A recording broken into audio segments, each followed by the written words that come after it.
یہ جو آپ نے شوگر کے حوالے سے بات کی، یہ بھی اس ٹائم سائلنٹ کلر ہی ہے، کیونکہ اس میں بہت سارے لوگوں کو پتہ ہی نہیں ہوتا کہ ہمیں شوگر ہو چکی ہے۔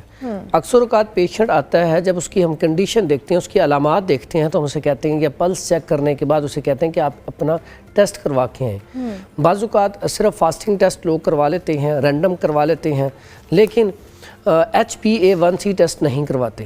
اور میں پھر مشورہ دیتا ہوں کہ آپ HbA1c ٹیسٹ کروا کے ہیں۔ جب وہ ٹیسٹ کرواتے ہیں تو پتہ چلتا ہے کہ یہ واقعی ڈائبٹک ہو چکا ہے۔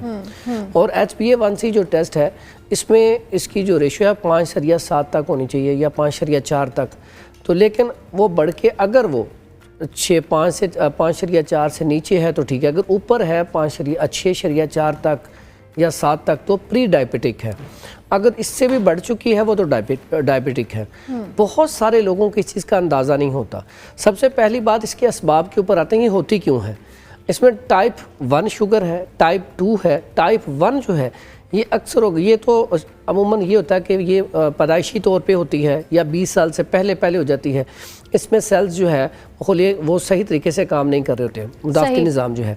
اب جو ٹائپ 2 ہے وہ ہم خود سے جنریٹ کرتے ہیں، خود خریدتے ہیں کہ مرغن اغذیہ کھا لی، فاسٹ فوڈ کا استعمال بہت زیادہ، جنک فوڈ کا استعمال بہت زیادہ، ایکسرسائز نہیں کرتے اور کھانا کھایا وہیں پہ لیٹ گئے، تو اس میں کیا ہوتا ہے ہمارا لیور فیٹی ہو جاتا ہے۔ جب لیور فیٹی ہوتا ہے تو پھر انسان کا خون بھی گاڑھا ہونا شروع ہوتا ہے۔ جب خون گاڑھا ہوتا ہے پھر کیا ہوتا ہے HbA1c ٹیسٹ یہ بڑھنا شروع ہو جاتا ہے۔